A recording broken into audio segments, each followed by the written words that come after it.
ರಾಮಲಿಂಗಾರೆಡ್ಡಿ ಸಾಹೇಬ್ರೆ ಕೋರಮಂಗಲದಲ್ಲಿ ಈಜಿಪುರ ಸಿಗ್ನಲ್ನಿಂದ ಕೇಂದ್ರೀಯ ಸದನದವರೆಗೂ ಒಂದು ಫ್ಲೈಓವರ್ ಶುರು ಮಾಡಿದ್ರು ಒಂದು 8 ವರ್ಷಗಳ ಹಿಂದೆ.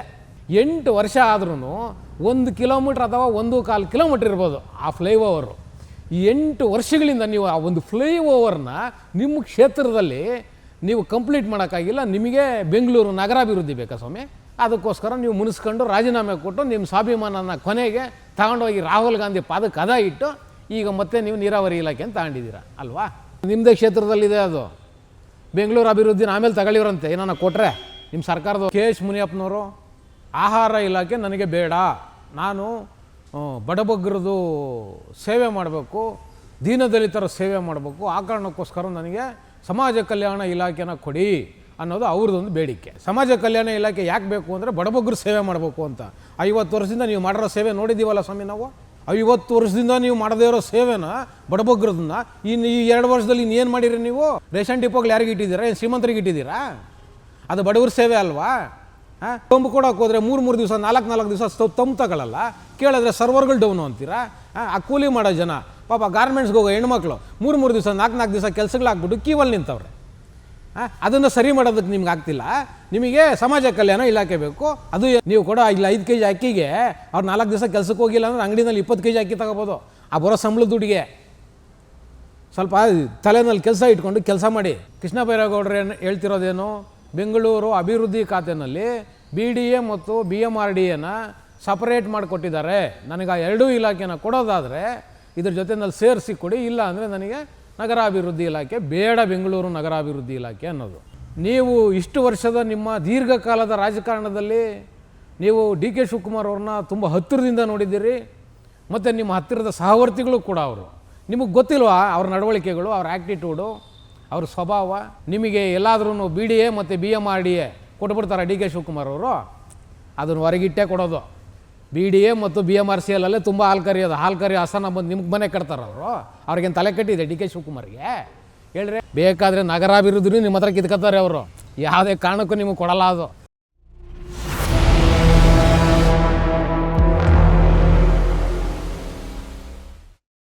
TV ವಿಕ್ರಮದ ಪ್ರೀತಿಯ ನೋಡುಗರಿಗೆ ಟ್ಯಾಕ್ಸಿವಾಲಾ ಕಾರ್ಯಕ್ರಮಕ್ಕೆ ಸ್ವಾಗತ. ನಾನು ನಿಮ್ಮ ನರಸಿಂಹಮೂರ್ತಿ.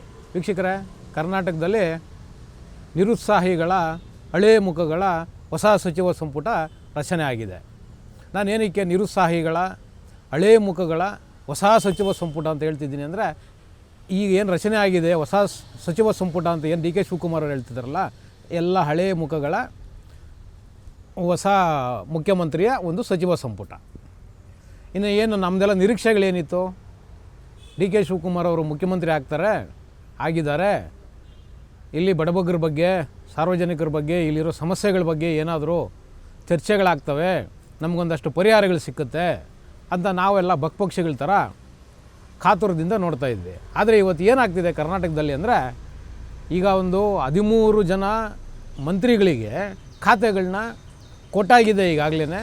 ಅದರಲ್ಲಿ ಈಗ 3 ಜನ ಮಂತ್ರಿಗಳು ನಮಗೆ ಈ ಖಾತೆ ಸರಿ ಇಲ್ಲ ಅಂತ ಹೇಳಿ ಒಂದು ದೊಡ್ಡ ಮಟ್ಟದಲ್ಲಿ ಒಂದು ಅಸಮಾಧಾನನ ತೋರಿಸ್ಕೊಳ್ತಿದ್ದಾರೆ. ಇನ್ನು ರಾಮಲಿಂಗಾರೆಡ್ಡಿ ಅವರು ಇನ್ನೂ ಒಂದು ಹೆಜ್ಜೆ ಮುಂದೆನೇ ಹೋಗಿ ಅವರು ರಾಜೀನಾಮೆನೇ ಕೊಟ್ಬಿಟ್ಟಿದ್ರು. ಮಂತ್ರಿ ಸ್ಥಾನಕ್ಕೆ ರಾಜೀನಾಮೆನೇ ಕೊಟ್ಟು, ನನಗೆ ಬೆಂಗಳೂರು ನಗರಾಭಿವೃದ್ಧಿ ಖಾತೆ ಕೊಡೋದಾದರೆ ಕೊಡಿ, ಇಲ್ಲ ಅಂದರೆ ಬೇಡ ಅಂತ ಹೇಳಿ ಅವರು ರಾಜೀನಾಮೆನೇ ಕೊಟ್ಟಿದ್ದರು. ಆ ಮುಖಾಂತರ ನಮ್ಮ ಸ್ವಾಭಿಮಾನಕ್ಕೆ ಧಕ್ಕೆ ಆಗಿದೆ, ನನ್ನ ಸ್ವಾಭಿಮಾನಕ್ಕೆ ಧಕ್ಕೆ ಆಗಿದೆ, ಆ ಕಾರಣಕ್ಕೆ ನಾನು ರಾಜೀನಾಮೆನ ಕೊಡ್ತೀನಿ ಅಂದರು. ಆಮೇಲೆ ರಾಹುಲ್ ಗಾಂಧಿಯವ್ರ ಜೊತೆ ಮಾತಾಡಾದಮೇಲೆ ರಾಮಲಿಂಗಾರೆಡ್ಡಿಯವರ ಸ್ವಾಭಿಮಾನನ ರಾಹುಲ್ ಗಾಂಧಿಯವರ ಪಾದಕ್ಕೆ ಅಡ ಇಟ್ಟು ಅವರ ಪಾದಕ್ಕೆ ಅರ್ಪಣೆ ಮಾಡಿ ತಮ್ಮ ಸ್ವಾಭಿಮಾನನ ಕೊನೆಗೀಗ ಅದೇ ಖಾತೆಯಲ್ಲಿ ಮುಂದುವರಿತೀನಿ ಅಂತ ಹೇಳ್ತಿದ್ದಾರೆ. ಇನ್ನು KH ಮುನಿಯಪ್ಪನವರು ತುಂಬ ಹಿರಿಯರು, ಅವರಿಗೇನು ಆಹಾರ ಇಲಾಖೆನ ಕೊಟ್ಟಿದ್ದಾರೆ. ಈಗ ಅವ್ರದ್ದೇನು, ಈಗ ಆಹಾರ ಇಲಾಖೆ ನನಗೆ ಬೇಡ, ನಾನು ಬಡಬಗ್ಗರದು ಸೇವೆ ಮಾಡಬೇಕು, ದೀನದಲಿತರ ಸೇವೆ ಮಾಡಬೇಕು, ಆ ಕಾರಣಕ್ಕೋಸ್ಕರ ನನಗೆ ಸಮಾಜ ಕಲ್ಯಾಣ ಇಲಾಖೆನ ಕೊಡಿ ಅನ್ನೋದು ಅವ್ರದ್ದೊಂದು ಬೇಡಿಕೆ. ಇನ್ನು ಅದೇ ರೀತಿ ಕೃಷ್ಣ ಬೈರೇಗೌಡ ಅವರಿಗೆ ಈಗ ಬೆಂಗಳೂರು ನಗರದ ಅಭಿವೃದ್ಧಿ ಖಾತೆನ ಕೊಟ್ಟಿದ್ದಾರೆ. ಈಗ ಅಲ್ಲೇನಾಗಿದೆ, ಕೃಷ್ಣ ಬೈರೇಗೌಡರು ಹೇಳ್ತಿರೋದೇನು? ಬೆಂಗಳೂರು ಅಭಿವೃದ್ಧಿ ಖಾತೆಯಲ್ಲಿ BDA ಮತ್ತು BMRDAನ ಸಪರೇಟ್ ಮಾಡಿಕೊಟ್ಟಿದ್ದಾರೆ. ನನಗೆ ಆ 2 ಇಲಾಖೆನ ಕೊಡೋದಾದರೆ ಇದ್ರ ಜೊತೆನಲ್ಲಿ ಸೇರಿಸಿ ಕೊಡಿ, ಇಲ್ಲ ಅಂದರೆ ನನಗೆ ನಗರಾಭಿವೃದ್ಧಿ ಇಲಾಖೆ ಬೇಡ, ಬೆಂಗಳೂರು ನಗರಾಭಿವೃದ್ಧಿ ಇಲಾಖೆ ಅನ್ನೋದು. ಮಾನ್ಯ ಕೃಷ್ಣ ಬೈರೇಗೌಡರೇ, ನೀವು ಇಷ್ಟು ವರ್ಷದ ನಿಮ್ಮ ದೀರ್ಘಕಾಲದ ರಾಜಕಾರಣದಲ್ಲಿ ನೀವು ಡಿ ಕೆ ಶಿವಕುಮಾರ್ ಅವ್ರನ್ನ ತುಂಬ ಹತ್ತಿರದಿಂದ ನೋಡಿದ್ದೀರಿ, ಮತ್ತು ನಿಮ್ಮ ಹತ್ತಿರದ ಸಹವರ್ತಿಗಳು ಕೂಡ ಅವರು. ನಿಮಗೆ ಗೊತ್ತಿಲ್ವಾ ಅವ್ರ ನಡವಳಿಕೆಗಳು, ಅವ್ರ ಆ್ಯಕ್ಟಿಟ್ಯೂಡು, ಅವ್ರ ಸ್ವಭಾವ? ಹೇಳಿ ಸ್ವಾಮಿ ಕೃಷ್ಣ ಬೈರೇಗೌಡ್ರೆ, ನಿಮಗೆ ಎಲ್ಲಾದ್ರೂ BDA ಮತ್ತು BMRDA ಕೊಟ್ಬಿಡ್ತಾರೆ ಡಿ ಕೆ ಶಿವಕುಮಾರ್ ಅವರು? ಅದನ್ನು ಹೊರಗಿಟ್ಟೇ ಕೊಡೋದು. ಏನಕ್ಕೆ ಅಂದರೆ ತುಂಬ ಹಾಲು ಕರಿಯೋದು ಅಲ್ಲೇ, BDA ಮತ್ತು BMRCL ಅಲ್ಲೇ ತುಂಬ ಹಾಲು ಕರಿಯೋದು. ಹಾಲು ಕರಿಯೋ ಹಸನ ಬಂದು ನಿಮ್ಗೆ ಮನೆ ಕಟ್ತಾರೆ ಅವರು. ಅವ್ರಿಗೇನು ತಲೆ ಕಟ್ಟಿದೆ ಡಿ ಕೆ ಶಿವಕುಮಾರ್ಗೆ? ಹೇಳ್ರಿ. ಈಗ ನೀವು ನನಗೆ ಆ ಖಾತೆ ಬೇಡ, ಅದು ಸೇರಿಸ್ಕೊಡೋದಾದರೆ ಕೊಡಿ ಅಂತ. ಬೇಕಾದರೆ ನಗರಾಭಿವೃದ್ಧಿ ನಿಮ್ಮ ಹತ್ರ ಕಿತ್ಕೊತಾರೆ ಅವರು, ಯಾವುದೇ ಕಾರಣಕ್ಕೂ ನಿಮಗೆ ಕೊಡಲ್ಲ, ಅದು ತಿಳ್ಕೊಳ್ಳಿ. ಅರ್ಥ ಆಯ್ತರ? ಇನ್ನು ನಮ್ಮ ರಾಮಲಿಂಗಾರೆಡ್ಡಿ ಸಾಹೇಬರು ತುಂಬ ಬೇಜಾರಾಗಿದ್ದರು ಅವರು. ಆದರೆ ರಾಮಲಿಂಗಾರೆಡ್ಡಿ ಸಾಹೇಬ್ರದ್ದು ವಿಚಾರದಲ್ಲಿ ಒಂದು ವಿಷಯ ಹೇಳಲೇಬೇಕು. ರಾಮಲಿಂಗಾರೆಡ್ಡಿ ಸಾಹೇಬ್ರೆ, ಈಜಿಪುರ ಸಿಗ್ನಲ್ಲಿಂದ ಕೋರಮಂಗಲದಲ್ಲಿ ಈಜಿಪುರ ಸಿಗ್ನಲ್ಲಿಂದ ಕೇಂದ್ರೀಯ ಸದನದವರೆಗೂ ಒಂದು ಫ್ಲೈಓವರ್ ಶುರು ಮಾಡಿದ್ರು ಒಂದು 8 ವರ್ಷಗಳ ಹಿಂದೆ. ಕೋರಮಂಗಲ ನಿಮ್ಮದೇ ಕ್ಷೇತ್ರಕ್ಕೆ ಬರುವಂಥ ಒಂದು ಜಾಗ. 8 ವರ್ಷ ಆದ್ರೂ 1 ಕಿಲೋಮೀಟ್ರ್ ಅಥವಾ 1.25 ಕಿಲೋಮೀಟ್ರ್ ಇರ್ಬೋದು ಆ ಫ್ಲೈಓವರು.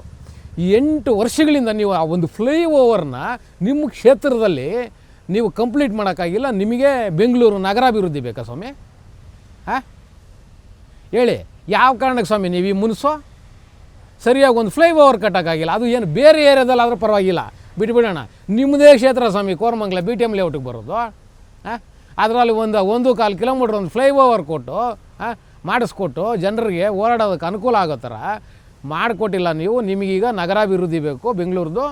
ಅದಕ್ಕೋಸ್ಕರ ನೀವು ಮುನಿಸ್ಕೊಂಡು ರಾಜೀನಾಮೆ ಕೊಟ್ಟು ನಿಮ್ಮ ಸ್ವಾಭಿಮಾನನ ಕೊನೆಗೆ ತಗೊಂಡೋಗಿ ರಾಹುಲ್ ಗಾಂಧಿ ಪಾದಕ್ಕೆ ಕದ ಇಟ್ಟು ಈಗ ಮತ್ತೆ ನೀವು ನೀರಾವರಿ ಇಲಾಖೆ ಅಂತ ತಗೊಂಡಿದ್ದೀರ ಅಲ್ವಾ? ಈ ಕಾರಣಕ್ಕೆ ನಿಮಗೆ ಕಿತ್ತಾಟ ಬೇಕಾಗಿತ್ತಾ? ಹೇಳಿ ಸ್ವಾಮಿ ರಾಮಲಿಂಗಾರೆಡ್ಡಿ ಅವರೇ. ಮೊದಲು ದಯಮಾಡಿ ಹೇಳ್ತಿದ್ದೀನಿ, ಆ ಈಜಿಪುರ ಸಿಗ್ನಲ್ಲಿಂದ ಆ ಕೇಂದ್ರೀಯ ಸದನದವರೆಗೂ ಆ ಫ್ಲೈಓವರ್ನ ಕಂಪ್ಲೀಟ್ ಮಾಡಿಕೊಡಿ. ಅಟ್ಲೀಸ್ಟ್ ಜನರಿಗೆ ಪ್ರತಿದಿನ ಒಂದು 15ರಿಂದ 20 ನಿಮಿಷ ಟೈಮ್ ಆದರೂ ಉಳಿತದೆ. ಆ ಬಗ್ಗೆ ಏನಾದರೂ ಕಟ್ಕೊಳ್ಳಿ. ಯಾಕೆಂದರೆ ನಿಮ್ಮದೇ ಕ್ಷೇತ್ರದಲ್ಲಿದೆ ಅದು. ಬೆಂಗಳೂರು ಅಭಿವೃದ್ಧಿನ ಆಮೇಲೆ ತಗೊಳ್ಳಿವ್ರಂತೆ ಏನಾನ ಕೊಟ್ಟರೆ ನಿಮ್ಮ ಸರ್ಕಾರದವರು. ಅದಕ್ಕೆ ರಾಮಲಿಂಗಾರೆಡ್ಡಿ ಅವರೇ, ಮೊದಲು ನಿಮ್ಮ ಕ್ಷೇತ್ರದಲ್ಲಿರೋ ಫ್ಲೈಓವರ್ನ ಉದ್ಘಾಟನೆ ಮಾಡಿ ಅದನ್ನು ಜನರಿಗೆ ಓಡಾಡೋದಕ್ಕೆ ಅನುವು ಮಾಡಿಕೊಡಿ ಏನೋ, ಆಮೇಲೆ ನೀವು ಬೆಂಗಳೂರು ಖಾತೆನ ತಗೊಳ್ಳಿರಂತೆ. ಮತ್ತು ಕೆ ಎಸ್ ಮುನಿಯಪ್ಪನವರೇ, ನೀವು ಹಿರಿಯರಿದ್ದೀರಿ, ನಿಮಗೆ ಈಗಾಗಲೇ ನೀವು ನಿವೃತ್ತಿ ಅಂಚಲ್ಲಿದ್ದೀರಿ ರಾಜಕಾರಣದಲ್ಲಿ. ಖಾತೆನ ನಿಮ್ಮ ಮಗಳಿಗೂ ಬಿಟ್ಕೊಟ್ಟಿಲ್ಲ ನೀವು. ನಿಮ್ಮ ಮಗಳಿಗಾದರೂ ಬಿಟ್ಕೊಟ್ಟಿದ್ರೆ, ನಿಮ್ಮ ಮಗಳು ಇನ್ನೂ ಸ್ವಲ್ಪ ಹೆಂಗಿದ್ರು ರಾಜಕಾರಣದಲ್ಲಿ ಇನ್ನೂ ಬೆಳಿಬೇಕಾಗಿತ್ತು, ಅವ್ರಿಗಾದರೂ ಬಿಟ್ಕೊಟ್ಟಿದ್ರೆ. ಅವ್ರಿಗೆ ಬಿಟ್ಕೊಟ್ಟಿದ್ರೆ ಸಮಾಜ ಕಲ್ಯಾಣ ಇಲಾಖೆ ಸಿಗ್ತಾಯಿತ್ತಾ? ಯಾಕೆಂದರೆ ಸಮಾಜ ಕಲ್ಯಾಣ ಇಲಾಖೆ ಹಿಂದೆ ಲಕ್ಷ್ಮೀ ಹೆಬ್ಬಾಳ್ಕರ್ ಅವ್ರ ಕೈನಲ್ಲಿತ್ತು. ಅದಂಗೆ ನಿಮಗೆ ಕೊಟ್ಬಿಡ್ತಾರೆ ಡಿ ಕೆ ಶಿವಕುಮಾರ್ ಅವರು? ಲಕ್ಷ್ಮೀ ಹೆಬ್ಬಾಳ್ಕರ್ ಹತ್ರ ಇದ್ದಿದ್ದು ಖಂಡಿತ ನಿಮಗೆ ಕೊಡಲ್ಲ ಅದು. ಅಟ್ಲೀಸ್ಟ್ ನೀವು ಖಾತೆನ ಬಿಟ್ಕೊಟ್ಟು ನಿಮ್ಮ ಮಗಳಿಗೆ ಅನುವು ಮಾಡಿಕೊಟ್ಟಿದ್ದಿದ್ರೆ ನೀವು ಬೇಕಾದ್ರೆ ಡಿಮ್ಯಾಂಡ್ ಮಾಡಿದ್ರೆ ಚೆನ್ನಾಗಿರ್ತಿತ್ತು. ನಿಮ್ದು ಏನೀಗ, ನಿಮ್ಮದು ಏನು ಡಿಫೆನ್ಸ್ ಏನೀಗ? ನನಗೆ ಸಮಾಜ ಕಲ್ಯಾಣ ಇಲಾಖೆ ಯಾಕೆ ಬೇಕು ಅಂದರೆ ಬಡಬಗ್ಗರು ಸೇವೆ ಮಾಡಬೇಕು ಅಂತ. 50 ವರ್ಷದಿಂದ ನೀವು ಮಾಡಿರೋ ಸೇವೆ ನೋಡಿದ್ದೀವಲ್ಲ ಸ್ವಾಮಿ ನಾವು.